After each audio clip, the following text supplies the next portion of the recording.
Selamat pagi, kita lanjutkan VT nomor 70 ya. 70. Nah, eh, kalau Anda ingin tahu background dari cerita ini, Anda harus ke VT-VT sebelumnya. Jadi, saya sudah jelaskan mengenai kemungkinan untuk bisa melunasi utang Indonesia lewat IGGI, juga kemungkinan untuk bisa menyelesaikan masalah Indonesia sehubungan kita sudah 2 tahun di blok oleh World Bank, tidak boleh menambah utang karena ada 2 dosa kita, yaitu satu mengenai penyelundupan nikel 5 juta ton nikel itu yang akibatnya nikel sekarang dikuasai China dan China menguasai ekspor mobil listrik seluruh dunia.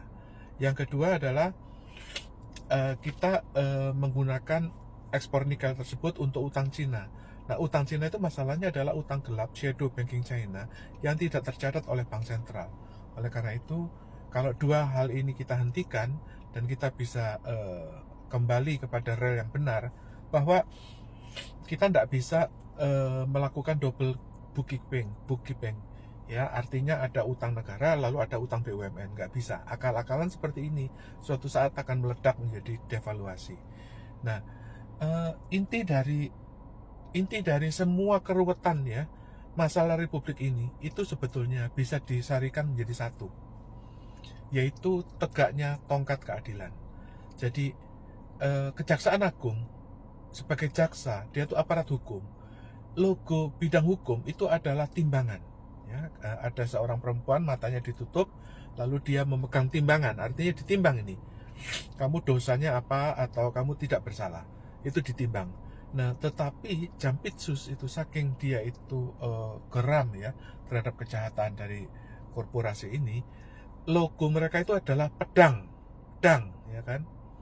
Ini seolah-olah ini pedang keadilan gitu loh.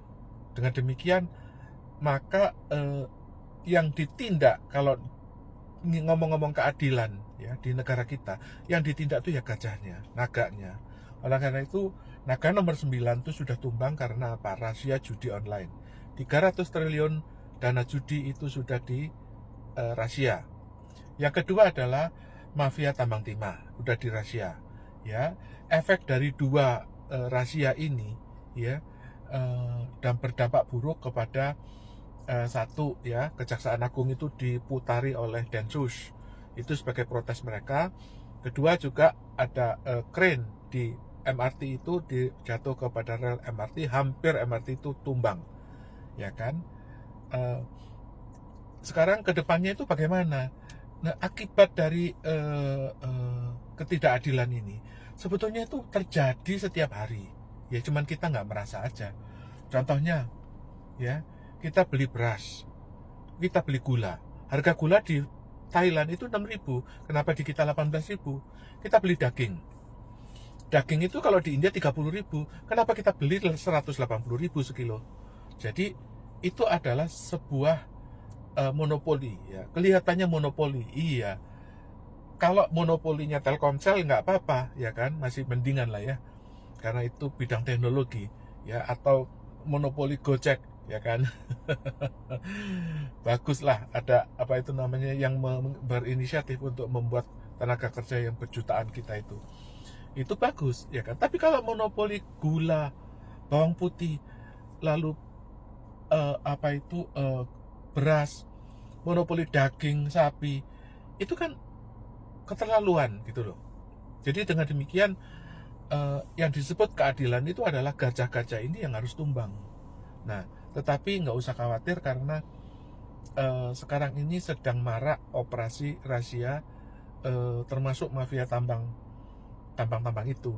Nah, dampaknya monopoli itu apa? Jadi Indonesia itu penyakitnya adalah para gajah-gajah lokal ini ya, yang disebut oligarki itu menguasai, mengangkangi bisnis di Indonesia. Investasi itu nggak bisa masuk gara-gara apa? Karena ya diganggu oleh para raja-raja oligarki ini. Contohnya yang terbaru adalah investasi 260.000 hektar sawit di Papua itu oleh perusahaan Malaysia.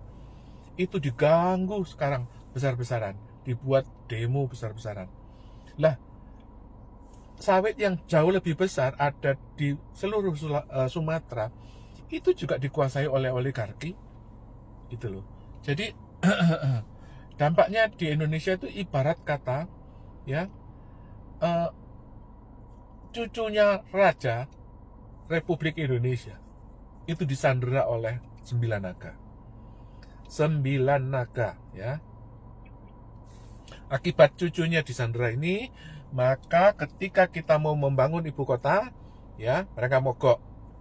Ketua otorita IKN beserta wakilnya yang juga CEO Sinar Maslen mogok berhenti kerja 1 bulan sebelum kita pindahan. Ya Anda bayangin aja, kita mau pindahan rumah, ya kan? Kepala otoritanya berhenti 1 bulan sebelum pindahan. Otomatis kan berantakan nggak karuan itu, tanggung jawabnya bagaimana?